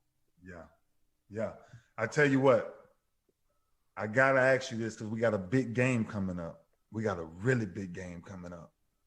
We got the old wise one in Tom Brady, and we got this young lion, Patrick Mahomes. How do you see this game? How do you see this game playing out? Where's the edge? Who has the edge? Where's the X factor gonna come from? Catch me up from coach's brain. See, I used to love getting in your brain because I wanted to hear how you saw the game. So tell me how you see this game coming up. Super Bowl 55. Yeah, it's gonna be a heck of a game, and the storylines are unbelievable, like never before. You're talking about, the GOAT. Yeah. Okay, and you called the young one the young lion. Going for Super Bowl number 2, Tom going for number 7. Can you imagine 20 years of playing ball, 43 years, and this is his 10th Super Bowl? And you've been twice, right? You got 2 rings, right? Yeah, and I went over 17 years, right? Yeah. That's like unfathomable. See, it's one. See, it's one thing about me. It's one thing about me and my run. I'm undefeated. Right? And in in 6 quarters, because we know defense, in 6 quarters, in my Super Bowls, we didn't give up a touchdown. So when I go defense, and that's why I'm asking you, who has the edge? Who has the edge in Super Bowl 55, Coach? Talk to me. Tell me something. Obviously, when they played earlier in the season, it was a 3-point game. Yeah. And I know this. I work with Todd Bowles, the defensive coordinator at Tampa. Yeah. He's a brilliant coach, Ray. I mean, he is special, man. And we worked at Cleveland together. And I know one thing. He's not going to let the cheetah go for 200 yards, okay, in the first quarter. That ain't going to happen again. Okay? That ain't going to happen again. And so to me, if I'm Tampa, we played Tampa on Thursday Night Football this year. We were fortunate enough to get away with a 1-point victory in Chicago. And it was a heck of a game. And we made a play in a 2-minute drive, to get on a knee and win that game. But I'm not going to let that guy beat me. I'm not going to let Kelsey beat me. Yeah. I'm going to let my front 4. Because they got 4 that can get after the quarterback. They got to earn their money. They got to earn their money. They got to go the long hard way. Yeah. And they got to let those guys go after Patrick. They got to do a great job. But I'm not letting number 10 get behind me. He gonna have somebody over the top of him. They can put Carlton on him, but he gonna have somebody over the top of him. You stay over the top of him, and then you go put a safety, put an athlete on Travis, and tiger him, hit him before if he's anywhere near the core, okay, on the line of scrimmage, if he's not split out or whatever, but before you start rushing, get some hands on him, make life miserable. Go back to take a page out of, Belichick's playbook when he would just, whoever that guy was on that team, whoever that game wrecker was, and we were together, we'd come in on Tuesday or Wednesday, say, okay, these are the game wreckers. Yeah. And these are the guys that we are not going to let beat us. Yeah. Chad Johnson, when Ocho Cinco was in his prime at Cincy, we weren't going to let Chad beat us. No. And we were going to bang him and roll up to him and play cover 2 to him and squat. You remember that one game that Rex put that plan together, and Ocho, after first quarter, he was like done. He was so frustrated. But you got to make sure that Tyreek don't beat you. Try to do the best you can to make him go the long, hard way. You know, and then keep Patty on the bench. They can run the football. Okay, Bruce knows how to run the football. He'll run 22 and 23 dual until the cows come home. I've been with them. Fournette, they got a nice little duo. They got Jones, they got Fournette, so they can pound the rock, and then they got the play action off of it, and they're going to have 6 and 7 man protection, 2 and 3 man routes. They're going to have a late check down, and nobody better than Tom, you know, at executing that. And if you look at that last game, championship game, shoot, he was like 7 of 8, 8 and 9 on third down to start that game against Green Bay. I mean, they converted 3rd and 14. There's no way you convert 3rd and 14 in Lambeau, right? Boom. Yeah. Wide receiver screen, I think to Godwin or somebody. I think it was to Chris, you know. So I'm gonna run the football. BA, you know, he's gonna take his shots down the field. No risk and no biscuit. You know, he's gonna sling that thing down the field. But you win the time of possession. All right, you win 3rd down. All right, you win the takeaway. You take the ball away a couple times. Don't let them beat you deep. That's how Tampa wins that game. That's how Tampa wins that game. So I'm not gonna say you leaning with Tampa, but you explain the great game plan for Tampa. Well, BA and I go back now. Ooh, okay. You know, I love it. I love it. So I was fortunate enough, you know, that first year in Indy. Yeah. You know, he was at Pittsburgh. You know, he was the OC. You know, we had all them battles against, you know, Pittsburgh. You know. Yeah. My gosh. You know, 08 and all those. You remember how many plays Big Ben and Santonio Holmes made at the end of games? I mean, it seemed like those three games we played in 2008. It was always a plaster play, a scramble play. You know, like this Mahomes can do, the way he can extend plays. Yeah, they're unbelievable. That's how they're going. You know, that's how they're going to win. If it's not there early, then they got to cover for another 5, 6, 7 seconds, and it's almost impossible to cover those guys that long. But you know, BA and I go back, obviously. A matter of fact, Todd Bowles was on that same staff, and BA was the offensive coordinator. 2001 Browns, my first job in the NFL, with Butch Davis, and so, you know, he was my offensive coordinator. He was semi-retired. You know, when I called him and I said, "Cuz, what you doing?" No, he always liked to call everybody "Cuz." I said, "What are you doing? You retired?" He said, "Hey, Cuz, it just depends what you're talking about." I said, "Well, get up here and let's roll." He goes, all right. So he come in, interview, and, you know, and didn't interview. I mean, it was just to try to talk him into coming out of semi-retirement, you know. But when I got sick, he took over. You know, those 12 weeks I was gone, and when I was battling down there, and he led that team. They went 9-3 in that stretch. We were ranked 32 out of 32 in the power rankings. You know, Peyton Manning was gone. Yeah. Gary Brackett, Dallas Clark, Jeff Saturday. I mean, the whole place was blown up. Yeah. Myself, rookie head coach, a rookie quarterback coming in, and Andrew Luck, rookie GM. We weren't supposed to win a game. And he goes out there, and the rest of that team goes out there, and that's another reason I got well. Just watching them play week in and week out, 7 fourth quarter comebacks, but BA held the fort down. He carried the torch, you know, and you know that story about leaving the light on. He turned that light on in my office, and I never went out till I got back. And wow. So yeah, I got Clyde Christensen was on my staff. He's the quarterback coach there. Joey Gilbert, offensive line. Harold Goodwin was offensive line on that first staff. So yeah, you can say I'm going to be rooting for the Bucks and BA. Yeah, I hear you. I got? I'm retired. What are they going to come? They can't eat me. I always said that as a head coach. They said, "Are you worried about losing your job?" I said, "What are you talking about?" You talked earlier about perspective, right? Yeah. Yeah. Okay. We've been through some stuff. Yeah. We understand perspective. You know, Yeah. you used to always say we're playing and coaching a kid's game. Yes, sir. Let's don't make it anything more than that. It's not. It's There's nothing some more there's than some that. there's some real life stuff going on. Yeah. Okay. Real life. So let's just keep it what it is. Yeah. And keep things in perspective. And so even after I came through that, and they were calling for my head and Indy, this, that, and the other. You're worried about my job. Right. I said, man, they can't eat me. I said, they can fire me, but they can't eat me. All good.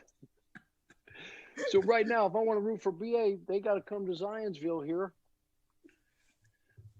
They got to come to Zionsville. I got my wife Tina Well, look, over there. I'm gonna She's say got this. my back.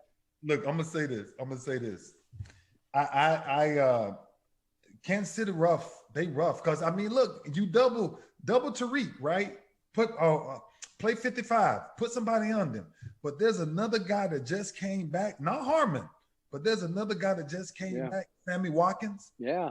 That if you leave Sammy Watkins one-on-one, I'm just saying they got a lot of pieces, Chuck. And we're in an offensive game, right?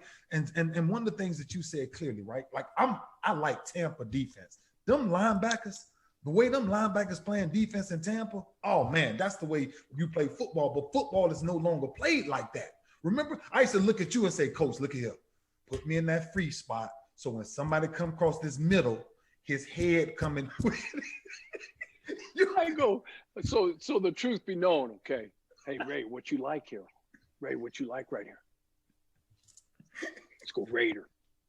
Go Raider. Free me up, so Coach. For everybody on this call, what Ray was free. Ray didn't have anything but see ball, get ball. When you talk about that sweet spot, yeah, Ray, I love Raider. I'm with you. I'm down with that. Oh man. We call something bad. Oh, when I hear it, I just hope we get out of a drive. You remember, you went after me one game. I didn't even call it. Rex was the coordinator. You remember in Cincinnati? Yes. Do I remember it? 3rd and 3, Cincy won train. Do I remember it? What I told you. Tell that story. We got time to tell that story? I said, don't ever take me out the middle. You go, don't take the best middle linebacker in football out the middle of the defense. That's Marvin Lewis over there. He knows this defense. He put that call in. You don't do that. I said, hey. I said, Rex is right down there. He calls in the defense. Go tell Rex. No, we can't do that. I said, okay, I'll talk to him. He said the minute you walked up on the right side and they handed it off to the running back, they got the first by that much. You almost still stopped them. And then we got out of the drive later on. You came on. That's my favorite all-time Ray Lewis story, man. You call that and you were jumping down my throat. Hey, but listen, back to your point, right? Sammy's coming back. Seen Hardman. I mean, they got a ton of weapons, right? But you got to say, okay, public enemy number 1 and public enemy number 2 and 3, okay? 10, all right, 87. Yeah. All right, they ain't beat me. This quarterback, we're going to do what we have to do to take care of him. We're going to hunt him, all right? And you beat me with those other cats. You beat me with those other cats. Yeah. Okay, and that hat, and Todd will do a great job of moving that hat around. We always talked about hard down on somebody, you know, and every call that hat is going to fall on somebody. Yeah. You know, and I know whoever's following or covering that number 10 is going to have a hard hat for a lot, you know, like you said, KC can play defense. Spags is a hell of a coach now. Yeah, because I need you to talk about Spags right quick and Honey Badger. Give me Spags and Honey Badger. Spags is really, really good, and you know, he's gonna come after you. He's gonna pressure Tom, and he does a great job of designing these pressures. A lot of replacement zone pressures, as we know. You know, 4 strong to 4 weak. They do a great job of disguising and moving around, and Honey Badger's all over the place. And He's going, and Tom, you remember us preparing for Tom, and we'd come in on Wednesday. Remember, we all the signals we'd change, all this we change, all that we change, because Tom knows he's going to see us go like this. He's going to know it's box. He's going to see this. He's going to know it's Raider. We got to change. And by Friday, what did we do? Same thing. We went back because we were screwing ourselves up. Same thing. We went back to the same thing. So he's going to do what he does, but he does a great job. You know, he's going to stop the run. He's going to force you into third and long, and then he's going to bring it. And he'll bring the man pressures, and he'll bring the zone pressures. He'll bring the overloads, and he finds a way. He does a great job attacking protections, and he'll find a way to get some free runners, as we used to call them back in the day. And the Honey Badgers, what a great. I mean, he reminds you of Eddie. There's only one Eddie Reed, but a guy that's got great instincts, great football IQ, great football intelligence, and the way he plays the game. Yeah. The Honey Badger, man, is he fun to watch? He's a great football player. He loves to play. He is a great football player. Yes, he's so instinctive. Yeah, but before I let you go, I want you to answer this question for me. Why don't most mountain climbers never reach the top? Because they look up. Explain. So whatever you're going through, life's going to come at you, right? Mm-hmm. But these guys, when you study these guys, and you read these books on these and watch these documentaries on people that have scaled Everest and made it to the top, and there's one out called Meru, MERU, that's unbelievable. Mm-hmm. But most of the time, what happens to these mountain climbers is they get going, and what happens is they look up. And they see Everest, 29,035 feet, right? And they might be at Camp 2 or Camp 3, and they look up and they just start doubt just starts to creep in their mind. There's no way, I can't do this. I'm not strong enough. I'm not mentally tough enough. So the whole key is, no matter what you're going through, whether you're fighting COVID right now, the injustices in our world, disease, a game, climbing a mountain, no matter what it is, you don't look up. Remember, we used to say process. Yes, sir. In a game, 60 minutes, all you got, one play at a time. Don't judge. Don't look up. Don't look up. All you have to do is just try to find the next crevice to stick your fingers in. Okay, and the next foothold. And just keep climbing. And just keep believing. And you'll get to the top. And I don't care what you're doing in life. And I don't know what, all the adversity, everything that our world and our country's going through right now. You have to believe, you have to have faith, but you can't ever quit. Negu, Negu, never, ever give up. So when you asked me earlier about people battling, like battling cancer, battling COVID, whatever, never, ever give up. You fight. You fight. And you just keep climbing. Yeah. I might screw this up, but they asked, Abe Lincoln's advice on how to chop down a tree. If you had 6 hours to chop down a tree, he said, I spend 4 hours sharpening my axe. So it comes back to preparation. Absolutely. You better prepare for that climb. You better prepare for that climb, and then just don't look up. It's going to be tough. You're going to get knocked down. Yeah. But dust yourself off.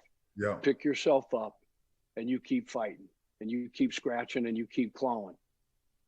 And serve and give back. Give to others. Do right by others. Encourage people.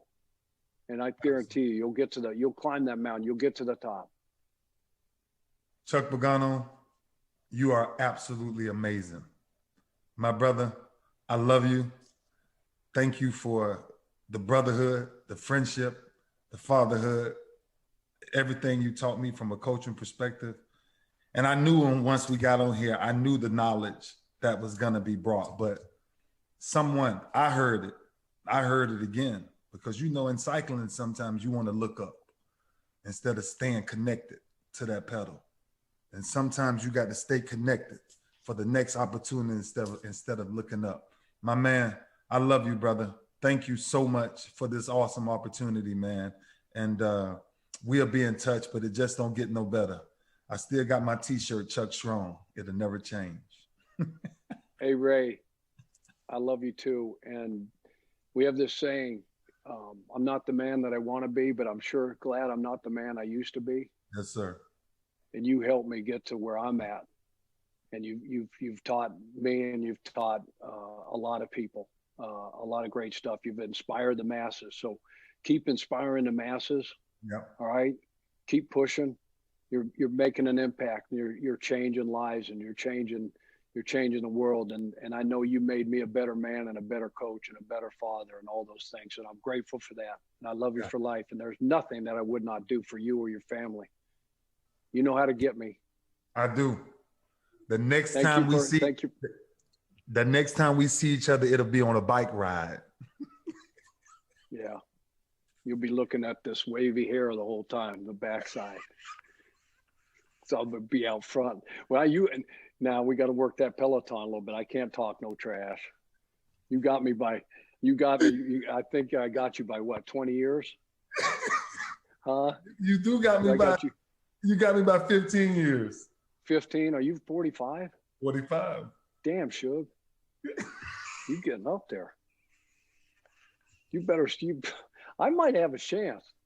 If 60 is the new 40, well, what's the new 45? That depends. If you still got them deck of cards out, you're doing your push-ups and your sit-ups and your pull-ups and all that. It. It's a lifestyle. I live it. It can't change. I'm always hun, Chuck. I'm always hun. It's 60 years. I told you 60 the new 40. That's just. Oh, I love you, man. I love you, man. Thank you so much, Coach. I appreciate you, man. Thanks for having me. Absolutely, honor, man. Absolutely. Take care. Oh my goodness. You know what? It's those relationships that people ask me all the time. Do I miss the game? But I tell you, you can never miss the game when you have relationships like that. But I'm gonna give you some quick thoughts, because I want to kind of jump into it really quick, based off some stuff that we said, that we both shared, right? The principles, 3 principles: determination, grit, and gratitude. I want you to carry something with you no matter what we're going through in life as people. And I want you to understand that if you wake up with determination, listen to me carefully. If you wake up with determination, you go to sleep with satisfaction. The person that gets out of his bed most of the times before the sun rises are usually the most successful ones, because their determination to not stay sleeping. Now watch this, because we're in a different era. Be determined not to just get up every day and the first thing you grab is your phone. Be determined to get up and think about, what's my purpose of the day? What do I need to get accomplished in today? Listen to this. Let me tell you something about grit. Grit is living life like it's a marathon, not a sprint. Everybody wants to move so fast. But let me tell you, grit, man, it's so long. It's so long to get to where you want to be. You got to become consistent with challenging yourself every day. A lot of people compete against everybody else. Chuck said something, and he actually brought up those deck of cards. Those deck of cards for me started at 10 years old. So my competitions that was between everybody else, it really started when I was 10 years old because of my grit. I realized it was going to be the long route for me to get where I needed to go. You think about championships and how you get there. It's a process. Now watch this. You got to embrace the gifts of life, because if you do, you will appreciate everything. But you got to ask yourself, what's a true gift? Because everything somebody gives you ain't necessarily a gift. It's what you actually can use to better yourself. And then some people can give you a different gift, a gift that you don't want to pick up again. The only way you will appreciate everything in life is if you embrace the gifts of life, the gifts of hope, the gifts of joy, the gifts of servanthood, the gifts of fatherhood, the gift of, when you learn how to grab life and become the example for someone else, listen to me, purely the example. That's why so many people are still depressed, and they got jobs and they got money and they got $1 million homes. They got everything they want, but they're missing the gifts of life. The gifts of life is actually conversating with somebody that you don't know, helping an elder, helping a youngster understand that don't go down my path, choose your path. But the only way to choose your path is you better figure out the difference of the detours and distractions very quickly. I want to round up really quick because Chuck gave me a lot to think about. He gave me a lot when you think about looking up. A lot of people in the midst of pain, you like to look up and see what it looks like. Just keep your eye level. Because whether you look up at the top of the mountain or look down at your phone, you still can't see where you're going. The question is, where are you headed? I asked this question the last few weeks, right? Pick up something new. Try something new. So I want you to take these principles, and I want to finish this thing by telling you this. These are my takeaways. I want you to take these principles of life to understand why determination is a must. Your grit determines how far and how successful you will go in life. Listen to this. It's not who follows you, it's who you're leading. Because anybody can follow you, but have somebody following you and you got the wrong message, then you're never satisfied. Let me tell you something. Being satisfied in life is knowing that you're in your purpose. Chuck, going through cancer, and somebody that's battling through cancer. I just got through doing these videos for people who's going through it, and I'm telling you, keep your eye on the prize and believe it. Affirm what you want to be. I am healthy. I am able to be regular. I am a king. I am a queen. I am who I am. When you find yourself in your purpose, you understand that weapons may form, but they cannot prosper. Every day, you must find a new way to understand there are no excuses in life. There are no excuses in life. Sooner or later, you have to make up your mind to what you want to do in life. And successful people are only followed by the path that they lead. Listen to this, and I'm going to leave you with this last thing. When you wake up in the morning, if you're waking up doing the same thing, don't look for different results. If you wake up in the morning and you change the things that you once been doing for so many years, you can expect something new to happen before you go to bed that night. I guarantee it, because what you put out in the world, it's coming back to you. That's one thing about energy. That's one thing about karma. It's coming back to you, but it's what you put out. It's who you follow. It's what you download. It's not actually what somebody can give you. I saw a video the other day and I'm watching these people trading cars and like, oh, this person gave this person a car. That person gave that person a car. And I'm saying to myself, really? I get it. Some can see that as a gift of a friend. But I tell you what a true gift is. A true gift is somebody telling you the truth when you know your language is backwards. of somebody telling you the truth when you know you need to be reading or understanding something else. A true friend is never a yes person. They're a person that stands for who they are and walks a straight and narrow path because of what they've endured. Once again, thank you. If this is your first time, I hope you got something good to come back, and everybody who's been connected. I got this one message from this kid. I won't mention his name. And this is how you know when you're in your purpose. He just said, thank you, Mr. Lewis, for introducing me to God. He said, I hadn't picked up my Bible in so long, and you know who you are. He said, but listening to your part, he said, my life has changed because now I found my purpose. Whether it's me, whether whoever it is, make sure who you're following can lead you to your purpose. God bless you. Have a beautiful, beautiful night wherever you may be. And we'll see you next week. We out. Oh, yeah. From Kill Cliff, the #1 clean energy drink in the mind of Joe Rogan, comes the Flamin' Joe.